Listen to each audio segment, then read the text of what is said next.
Hi, this is Robin the Generous Stitcher. Welcome to my channel about cross stitch and cats, which, let's see, there's Max, and Willow is contemplating something over on the other table. She might come over here for her close-up, or she may just decide to do something else. I think she's decided to do something else. So, make sure of the camera. Okay. Yeah, if I mess with the height of the chair, it's going to go down instead of up. Let me do this. There. Maybe. This camera never looks straight to me. And but I hope the light levels stay pretty consistent, although it's pretty sunny, although it's I think it's kind of hazy. It's like 89 degrees here. I just went out and got something that I hope will be really useful for my cross stitch, which is I bought a metal tower on wheels that has some baskets so I can put stuff onto the shelves in the baskets and then put it in the closet, and then when I need to get into another part of the closet, I can wheel it out. So when we moved into this house, we had some metal cage thing, like a clothing. It had drawers, like for shoes and folded stuff, I guess. But it was really old and rickety, and it seemed like the paint was flaking off of it, and it did not have wheels. So we carted it out, and there were some other like closet organization metal things, like from, I don't know, I mean, this house is from 70s, so maybe from the 70s or 80s. It was really ancient. So we carted it out. Some of it we threw away. I think we still have the one with the drawers that we saved. We put it in the garage when you store some food in it. But it would be nice to get some shelving in our garage, like some nice shelving from Costco, and then get rid of that thing. So it's not that useful. All right, so cross stitch. I am filming this part now on Tuesday the 23rd, and then this weekend I'm going to Ocean in View, which is a class with Heartstring Samplery and Lucy Beam, and I haven't ever met the designer behind Lucy Beam. I have met Beth Twist a few times because she's local. And so we don't have any pre-stitching. We've kind of had some teasers of, because it's going to be sort of ocean themed, but it's basically a celebration of Lewis and Clark seeing the Pacific Ocean when they got to the mouth of the Columbia and the area that would become the city of Astoria, which was named after Astor. Was it John Astor? I don't remember the guy's first name. But anyway, famous rich guy, wanting to, make his fortune in our state, and I don't think he ever did. So, except for having a town named after him. So, I've been working on two things. So I'm going to show the second thing first. And that is, better get out the picture because I always forget that. And then, okay. So since this is a Christmas project, I am really getting nervous about my lack of completion. And so I've been working on it, and it's super fun and easy to do, but it's big. Because this is going to be like a stuffed animal sized chicken. So last time I showed you, I got to the chicken's apron. So I'm working on that. Filled in a little bit more of the legs and the butt of the chicken. And so and this is on 8 count Aida. I'm using 6 strands of DMC, and it's only, I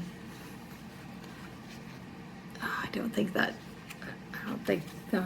cardstock of the picture of the animal cracker This was done with Weeks Dye Works flosses, and there were there's like one, two, three, four, 5 colors.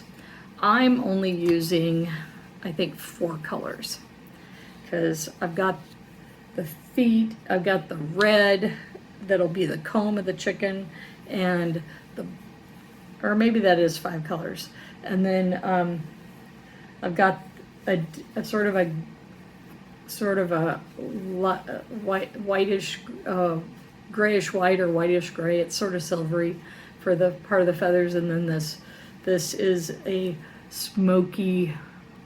It's like a dark charcoal. It's not a true black. It's more like a gray, and the feet, of course, and which are a little bit, I think, brighter than the original. And the original is more prim, and she uses linen for the feathers and for the dots in the apron. Again, I went with a different, a little bit more vibrant colors, and so. All right, so that's where I got with that. I'm just trying to pick it up and do as many stitches on it as I can. I've been doing at least like one 18-inch strand. Whenever I pick it up, I do 1 or 2 of those. So I'm trying to make progress on it. And then over the weekend, if I can get out the parts here, figure out where I put it. Did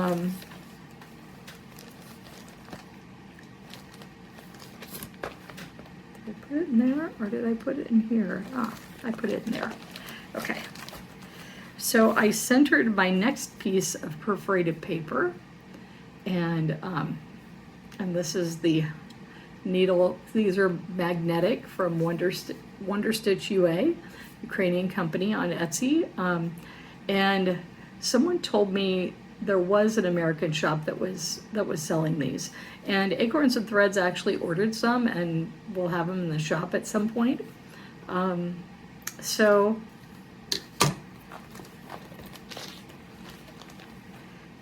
I wanted to use those for the perforated paper to protect the perforated paper from my skin oils and from bending, because sometimes I can be sort of clumsy.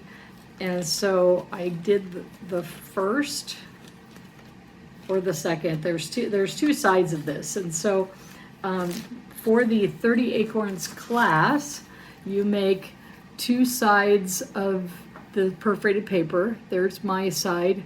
It's not exactly I left out some extra little things that go along the back stitching area. I left those out. I kind of forgot to put them in, and then my back stitching wasn't quite in order of that's the best, so there's a little bit that's a little wonky, but not enough that you would really tell. And I'm just making this for me. It's not for a gift.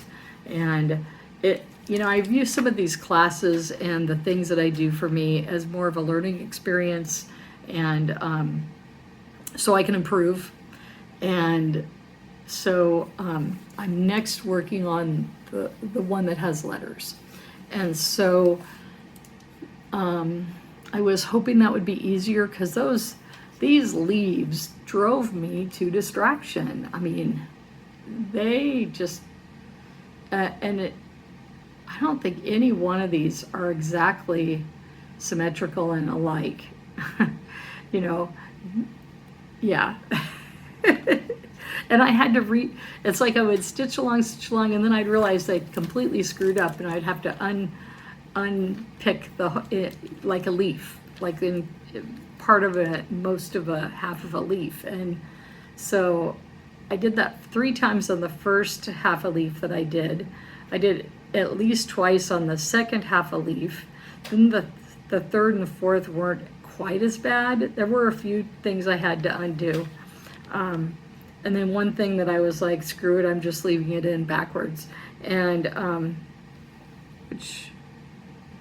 yeah, and then the lighter colored green, I was like, I didn't quite do so badly in terms of having to unpick them, but anyway. So yeah, so what you do is you make this is a needle book out of perforated paper, like the poinsettia that she did, that hands-on design Kathy Haberman did for Jingle Ball of 25.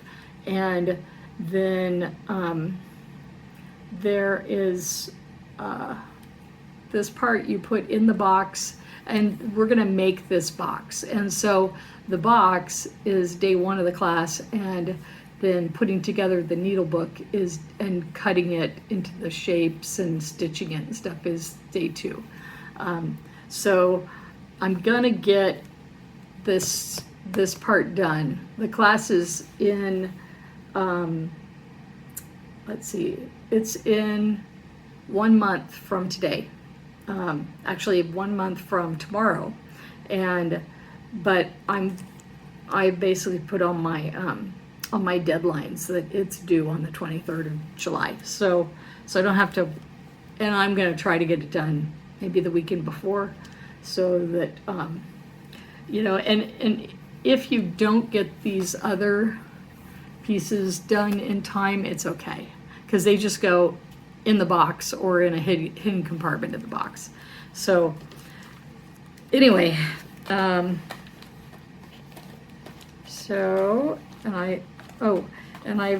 when I start stitching those, I will talk more about the fabrics. I've shown the fabrics in another Flosstube. So that's all I've done for stitching, and I'm doing a lot of other stuff and having a lot of good times with friends and family. But it just oops, I gotta stick that. Can't put this plastic bag back in the project bag until I put the perforated paper piece back in the bag. So there we go. Okay, let's seal it up and stick it back in here. I'm trying to store it very, very precisely, because I don't want this to get bent or nicked or cut or anything like that. So I'm going to stick this back in here, and so that's all the stitching. I don't have anything. I think everything that I've shown, that I've purchased, you've seen. So what I'm going to do, since we have this class this weekend, is I'm going to film this now, because I'm going to do some stitching on the 30 Acorns piece this week, and I'm probably going to stitch on Henny Penny again this week. But that's by Stacy. I can't even talk today. Stacy Nash, and in the Animal Cracker series, and I kind of have an idea that I'm going to finish it and take it to my mom's and have her help sew the outline. And then I've got a big bag of polyfill and chopsticks, and I'm gonna do what I need to do with my polyfill and stuff it in there. And then I want to have her help me. I'm going to probably go to a quilt store in my hometown. So they have a really nice quilt store there, and try and find some cotton fabric that has eggs on it. So the backside of Henny Penny will be this quilting cotton fabric that will have like eggs or chicken theme on the back. So a little bit different than the finish for these animal crackers. My friends who've made the larger ones and the smaller ones use like a wool base, and I was thinking maybe not. Well, I'm allergic to wool, but I was trying to think if like a cotton base would be okay, or if I just should use my Ada and then attach. Then yeah, I'm gonna have to talk to my mom. My mom will help me figure it out. So, so anyway, that's all I have for stitching, and you know my plans, and so I will be having a start this weekend, and I haven't done, I was going to do a patriotic or resistance piece, and I just haven't got to it. When I hosted the party at my house, nobody did any arts and crafts. They all talked and ate food and had fun. I mean, just getting to know people, because some of the people there hadn't really met, hadn't had a chance to talk much, or maybe we've, you know, seen each other at a meeting or protest, but we haven't really got to know each other. So people got to see my house and got the tour of what's on the walls, and learned a lot about me, and I learned about them, and there were some people that I didn't know that came to my house, so that was okay.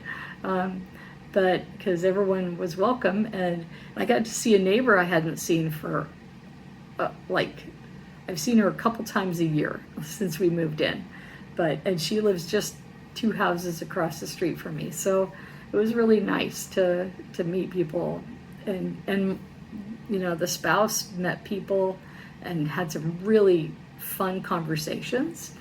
And so anyway, so that's all for the cross stitch part until the next part, which is coming up now. I'm going to show you what we got at the class that hasn't happened yet, and then, you know, any stitching I actually accomplished during the class, which sometimes I have fun, I meet people, I get distracted.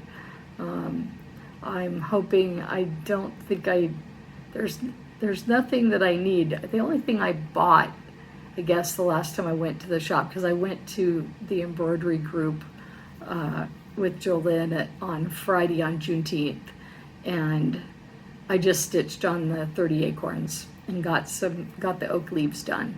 And then the only thing I purchased was I bought a Just Cross Stitch Halloween edition. Haven't even looked at it. So anyway, that's all. So stay tuned. It'll be in a few days when I get the class done and film it, hopefully Sunday night. And oh, sorry, there was a big bang from the other room, and so the cats are getting into mischief maybe. So I will see you in a bit. You were just everywhere, and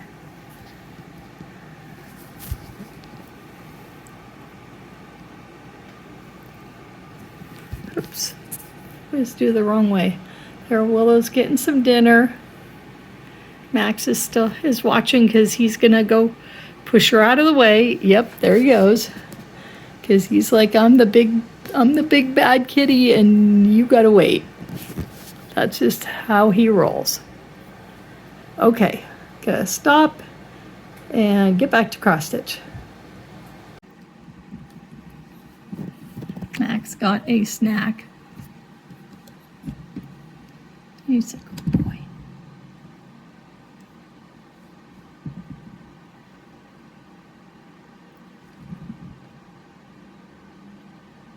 Yeah. Okay. Max got his snack. Not really his dinner. He's more of a, he just likes to eat. You gonna stay up here? Nope. Okay. All right. So I'm never happy with that light. There. Oh, sorry for wasting the seconds. Trying to get everything a little less wonky than it is. Okay, so you've seen whips, and I got a lot of stitching on Henny Penny done this weekend. It's still on its way, but show it one more time. Okay. So this is Henny Penny. It's all, whoa, it's getting big enough that I can't really show it. In a few more lines, I won't be able to show it on all the whole thing at once on the camera. So this is Henny Penny by Stacy, can't even talk, Stacy Nash. And it's one of the Animal Cracker series on 8-count Ada.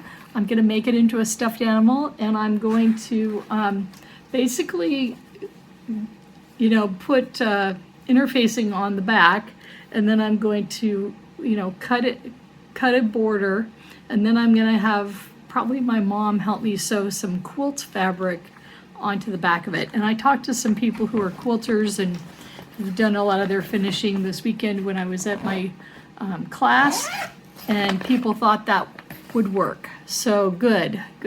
Gotta sit up straight. So I wish I could put this back further so I don't feel like I'm always like that. So, all right.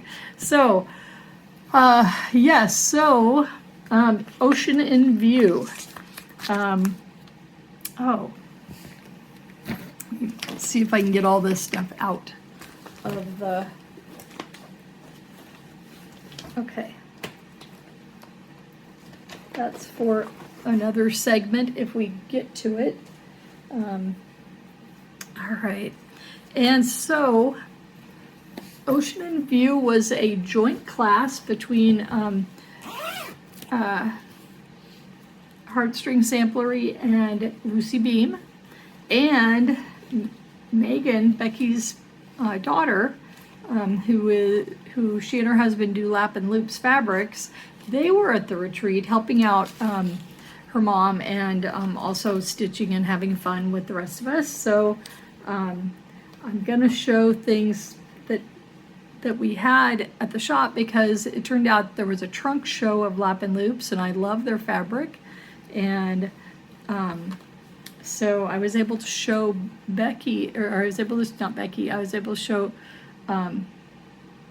Megan what things I had stitched on using her fabrics, and which is kind of a variety of stuff. So, and, you know, of course, told her, you know, about how much I, you know, that, you know, I was, you know, a lifelong Trek, well, practically lifelong. Trek premiered when I was 3, and I was a Trekker before turning 4 that following summer. Anyway,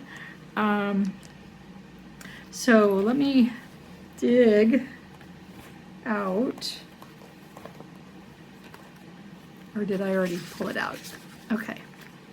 So we got, oh, there's one thing I need to grab. One moment. Okay. I always push the wrong button when I paused it, and then I'm like, oh, I needed to actually hit the pause button again, and I never remember to do that. So the first day of the class was we made an ocean-themed box, or decorated it. We didn't make the box itself. We just decorated the sides, and we decorated the insides. Here's a few fabric scraps that I kept that had like bigger whales kind of cut out if I didn't have enough on the inside. But I actually did this a little bit more fussy cutting for this than we were instructed in the class.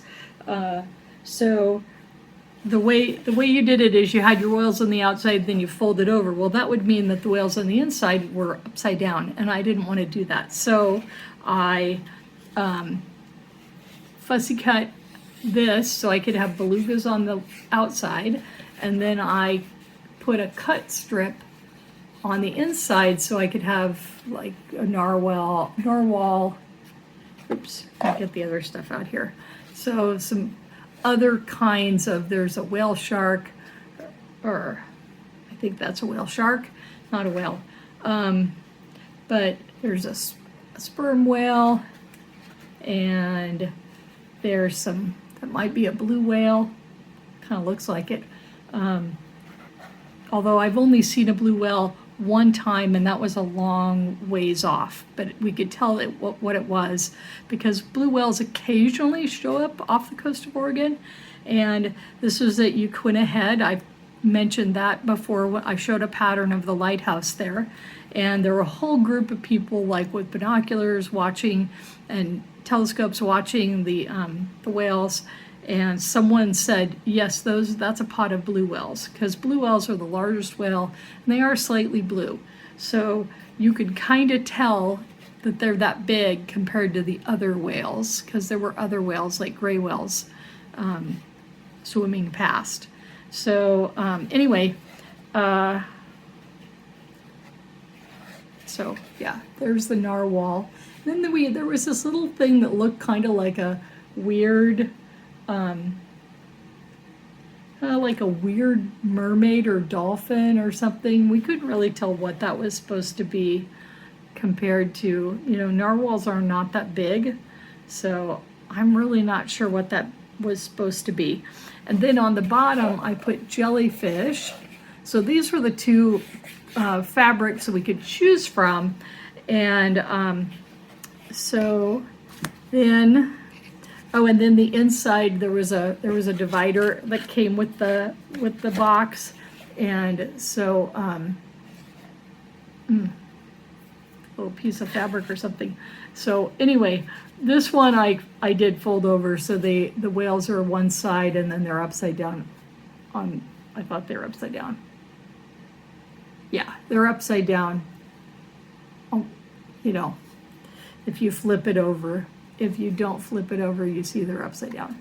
So anyway, Tasha, my friend, was sitting next to us, and she decided she wanted to make this into a wave, so she bent it more so that it could fit in the box as a wave. And mine kind of naturally bends because these were not like wonderfully, they didn't have a lot of quality control with the cardboard. So some of these fit more loose into the box than others, and mine I can kind of bend to make it do a wave if I want to.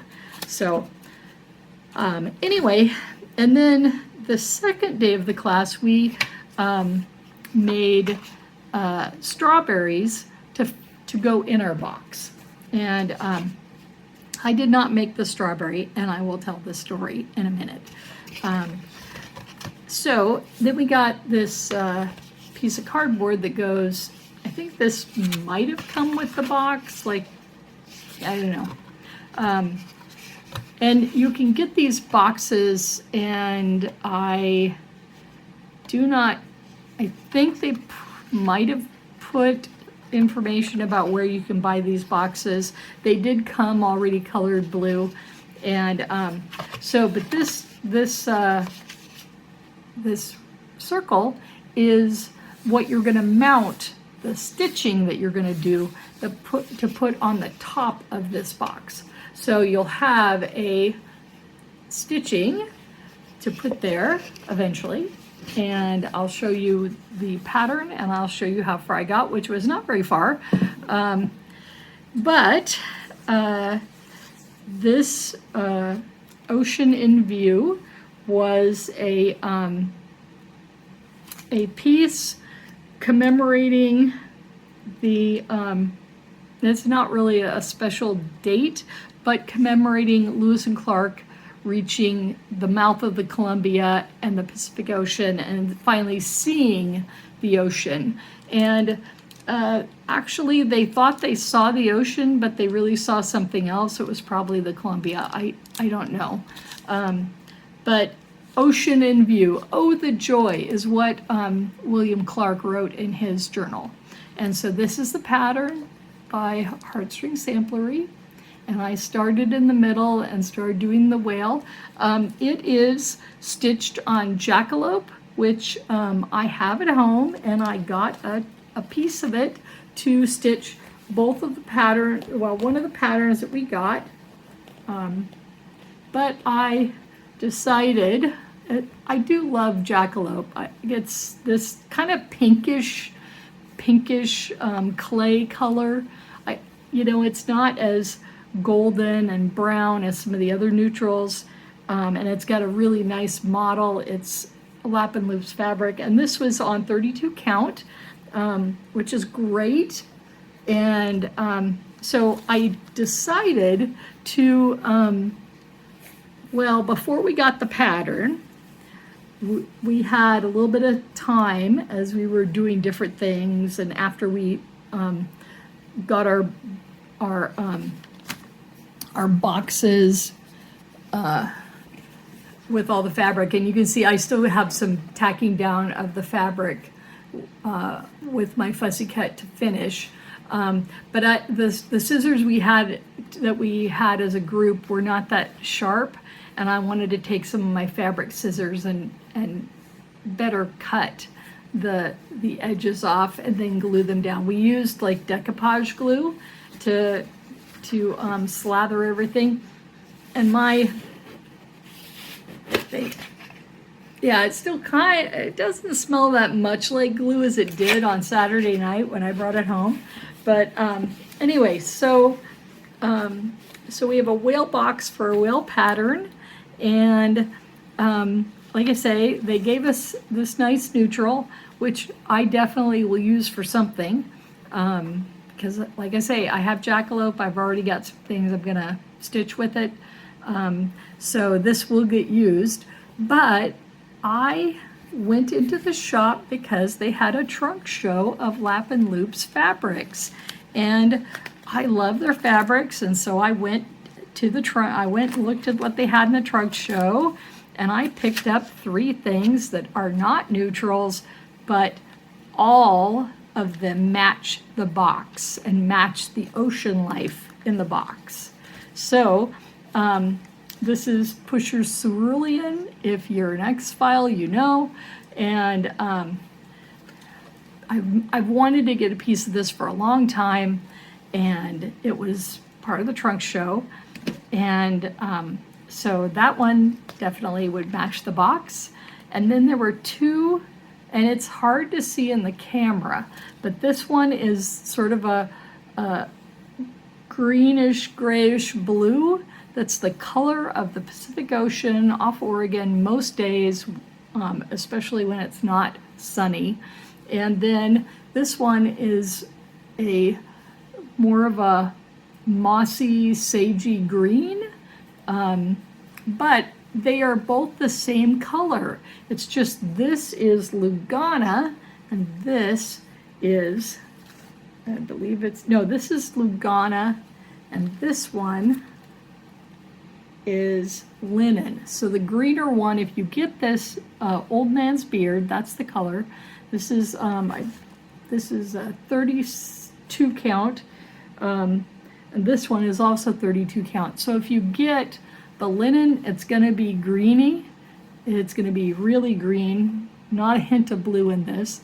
And if you get the Lugana, it's going to be this blue, which is really similar to a couple of modeled blues that I've got from Live and Die in LA that you've seen on this channel.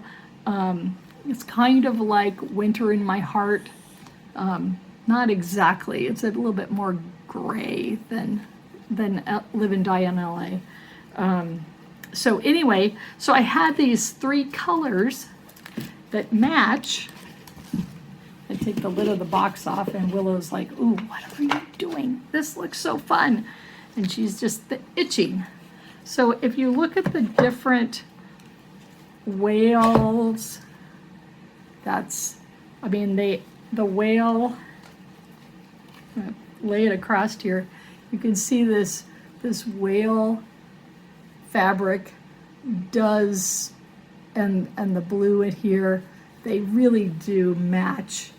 And the green, there's green in the whale. You can see that all 3 of these match the box. You can see there's like blue and green, and the kind of brighter blues coming out there. All 3 of them match this box perfectly. So, I got them. I wasn't exactly thinking about matching the box when I bought them, although I just finished the box and I brought them all back to the classroom and I was like, oh my gosh, all three of them. I have decisions to make. And so this one I felt was a little too intense for, and I'll also too, it was like, okay, this is too green for ocean, at least not, there are oceans that have greenish cast depending on the depth and what's growing in the ocean. But these two colors are the blue, the gray blue and the blue. This is, you know, old man's beard in Lugana, and this one is this is Pusher Cerulean, which is also it is a 36 count linen. So if I'd made it on this one, the design would be just a little bit smaller.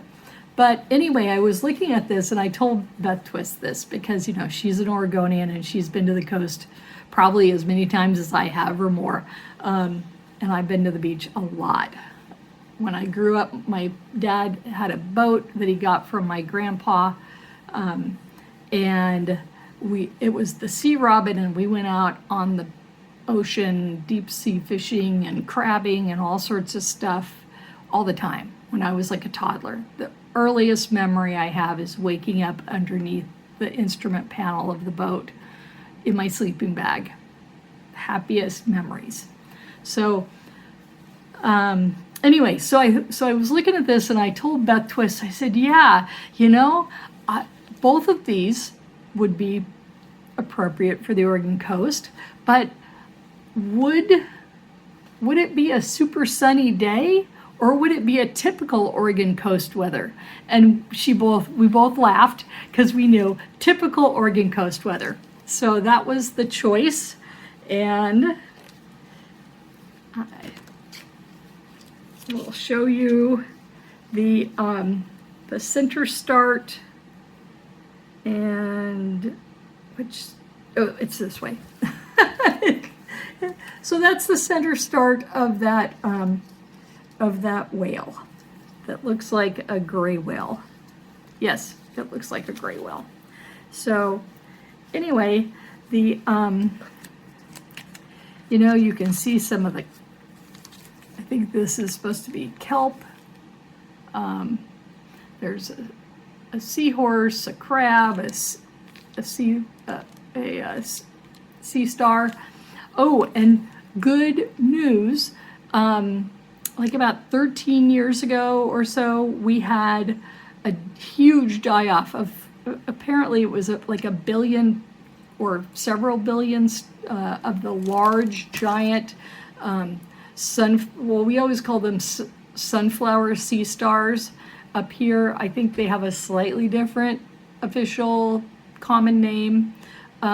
They're like 3 feet across, okay, which is not exactly what I can do from elbow to elbow, but they're huge and they have multiple, like 20, 30 tentacles, arms coming out.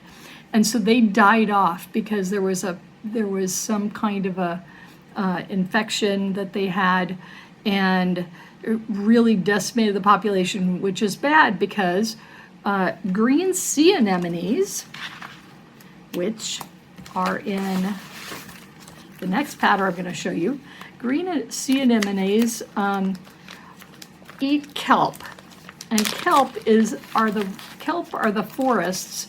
You have you know, Oregon cold rainforest on the shore, and then you have kelp forests off the shore.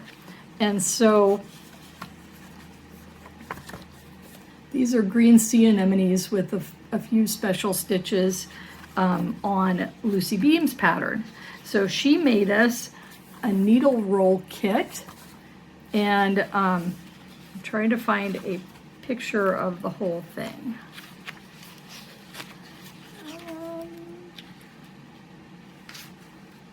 Do I have a picture of the whole thing? I thought Maybe we don't have a picture of the whole thing. I should have taken a picture of it in the shop. But the pattern itself is, it's mostly words, and it has the shoreline showing a mountain range, and it's not a true to life shoreline from the Oregon coast, because the Oregon coast is bounded by the Coast Range. And so this shoreline picture actually shows Mount Hood in the distance. And the only way that you could see Mount Hood in the distance is if you were at the peak of the coastal range on a really sunny day. That's not something you could technically see. And then she has, there's a giant Pacific octopus, which is the largest octopus that lives in the cold North Pacific.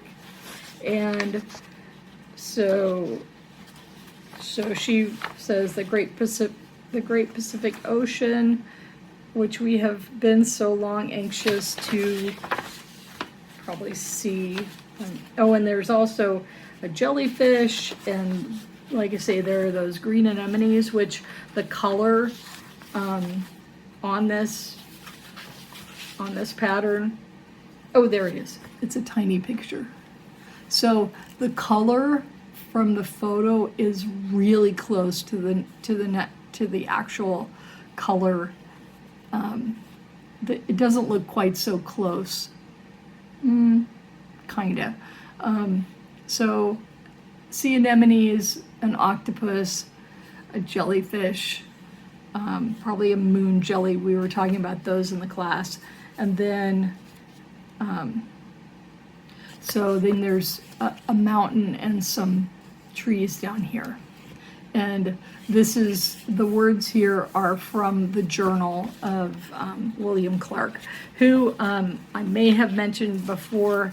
He's a super distant relation of mine on my mom's side, and which is kind of odd. But you know, if your family has been if the white side of your family has been in North America since 1631, your genes are gonna get around.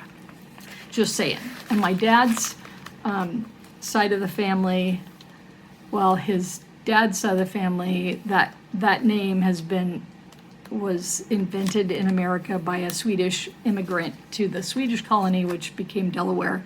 That was in 1641. And then my dad's mother's side of the family have been here since 1715, we know of one person. And maybe 1750s or a little later for the others. But somehow they are also, my dad's mother's side of the family is related to Ethan Allen, and I don't know, how that worked. So anyway, all right, so those are the two patterns. And like I say, I have not started the needle book. So the other thing we did the box the first day, and the second day we were going to make those strawberries, and I had a problem, and I feel really bad that this happened, but this is one of those things that if I know that there's going to be something in the shop that can set off my allergies and my asthma, then I don't go. And if I had known what was going to be there that second day, I probably would have stayed home. But what they were stuffing the strawberries with was lizard litter, and I've never been around it, but it is made from crushed walnut shells, and I have a walnut allergy, and my voice has been scratchy all day, actually. But I walked into the shop, and I'm talking to Megan and showing her the fabrics of hers that I'm using, and I start having an asthma allergy reaction, and I start coughing uncontrollably, and I take some sips of my iced coffee, and then eventually I took 2 hits off my inhaler, and then I was okay after I took the inhaler. Then I started having stuff draining down my throat, so I took some decongestants. But by the time we were getting ready to start our activity for the day, I was kind of like, uh-oh, you're using this, and that's probably why as soon as I walked in the door I had a reaction, and I felt really bad. But it was also like, well, this is why I had avoided this. I'd never been around it, so now I know. So now I know not to be around stuff. And I also wore a mask at part of the morning, and that helped too. So what they were able to do to accommodate me, and this is why I try to, if there's a chance of allergies, I try to do a Zoom, if there's a Zoom portion of a class. I did that once before because of there was wool, and I knew with enough wool in the room I was going to have a problem. So I, I did what I could for myself, and Janine and Becky and Beth Twist and Megan were, they moved the strawberry stitching and stuffing tables outside, and then they did it in shifts. And then people, when they finished their strawberries, they went and put them in their car, so they weren't bringing them back in the room. And here's Willow. So, oh boy, she sees the thread on the whip. Let me see, there's Willow. Yes, Willow. She's looking at the patterns now. So anyway, I just want to thank everyone for accommodating me, and I was, fine by the time I left the shop, although I was really tired. And so anyway, those are the things. And besides getting the fabric and the class materials, I picked up Blue Flowers Trunk Town Summer. I have the spring, so now I have the summer. And I wonder, I'll bet you could make this so you could make it like a sleeve and then put it, I actually thought of something I owned that you might be able to put it around, and you could do it so it fastened or stitched to one of the sides, and then you could swap them out for different seasons. So I had that thought because, I'm not really interested in making like multiple drums. I'm more interested in making something that'll go around one drum and we can swap it out. But anyway, that's a thought. All right, so Willow hopped away. And one more thing I was going to show. So some of you have already seen this. Since Megan was there before we got underway on Sunday, I showed her all the things that I have stitched using her fabrics. And, that was something I think she appreciates. And I found out she's not like a traveler. She doesn't like to travel, so she might never see in person what people do with the stitching that the fabrics that she makes. So anyway, this is what, which is Susan Singleton, and this is a reproduction sampler, and this pattern was published in New Hampshire in the 1790s as part of needlework curriculum for girls, because they were starting girls' schools in New Hampshire. And so so this is actually my chunk of 30, no, oh shoot, it's actually 40 count. I didn't know I had another 40 count. I think I have 4 or 5 for 40 counts. And I have a 20 count Ada which I think won't be a problem, but 40 count, it's going to take me a long time to do this when I eventually start it. So anyway, I thought with the coloring of that this would go really well. And so that's a plan that's a plan, not a whip. But anyway, and I was able to show Megan all of these different whips, and of course I showed her doing Seek. This is Heartstring Samplery. This is Out There Ornament Set, which is all science fiction related. And and of course, I had to start stitching on Tea Earl Grey Hot, which is Captain Picard's tagline from Next Generation Star Trek. So that seemed an obvious one, and she appreciated that, being the fangirl that she is, just like me. And then she saw this through my project bag. She was like, ooh, you know. And I said, yeah. I said, hey, you know, my friend Tammy, who sits at the corner of the table there, you've seen her yesterday, she and I had a friend help me serge the piece that I'm actually doing. And yeah, it goes this way. So got some green hands when you and haven't done anything more with it since you last saw it. This is Flamingools by Ardith Designs. And these, I also explained to her that some of these are specialty threads. Like every time we have Nashville days at the shop, I go in and I get as many specialty threads as I can, and then I save them for something special. And so this is something special. And the needle I had kind of sticking in a corner or in a fold, so it was gonna poke me if I didn't watch out. So anyway, it's about here it is, 71 by 111. So I've got one border done, well, not quite done. I think it's missing,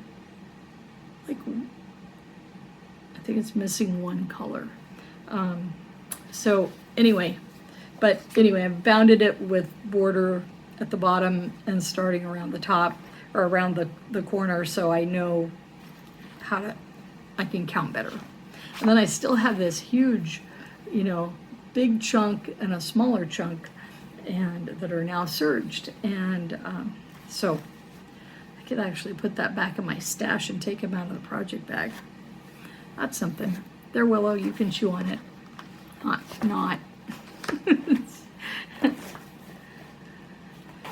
So, okay. And then, all right. And then finally, the last thing that I'm doing lap and loops is the curtain call, which I did on their Ada for these Christmas pears, which I need to do a little bit of touch-up stitching around the edges. And then I can stuff them, and then I can put the wool base, and these are going to go back in here, so they won't be like out where I'm going to be like having them near my face and breathing in the wool antigens. So I think they're going to be okay. When I've been cutting on the wool, I cut out one little, I think this is the base is a triangle at the bottom. Anyway, as I've been cutting on this, it didn't bother me so bad, but you know, I have my inhaler handy. So anyway, so I showed her these, and then I told her, I said, hey, and when I was at Jingle Ball last year, I met some Australian stitchers, and one of them said that her friend, who was someone else in Australia, had stitched these on the linen of 36 count linen curtain call, and how pretty they were. So anyway, so someday I will finish those. I know that my friend Lisa, who I sat with during the class, she hasn't fully finished hers either. So maybe she and I need to plan, like, or encourage each other to finish them. But I'd like to finish them at some point. There, Willow found the fabric. She's chewing on the serging thread. So gotta get that out of her way in a minute. Okay, hey. All right, well, I think that's it. So I will be making another video in about 2 weeks. Trying to think. Yeah, it's gonna be, let's see. And then the 16th, so around the 14th, I think. So anyway, it's got to be like right then, because we've got a family reunion to go to the following weekend from that normal Flosstube filmed week. So I need to make sure that things are filmed and posted and put away. So anyway, all right, well, sorry, I hit the table and the camera jiggled. Anyway, it is starting to be kind of sunny through we've had, it's starting to be sunny out there. It's late in the day, and there you can see some blue sky. That's like the first, actually it looks way more gray. It's so funny, it looks blue on the camera, but it's way more gray out there than it looks. And we've had, like, you know, it poured down rain on Saturday, and fortunately Sunday it didn't rain, but it was like cool and cloudy the whole day. So it was fairly comfortable, I think, for people outside. It wasn't too cold, and she's like right here, she's attacking the serging. So, okay, Willow, we gotta put these away. Okay? So she is right here. Where's her little head? There's the little head. Okay. Bye from Willow. And we will see you in a while. I'm trying to hold this up so it doesn't fall over. So, all right. So we'll see you in 2 weeks.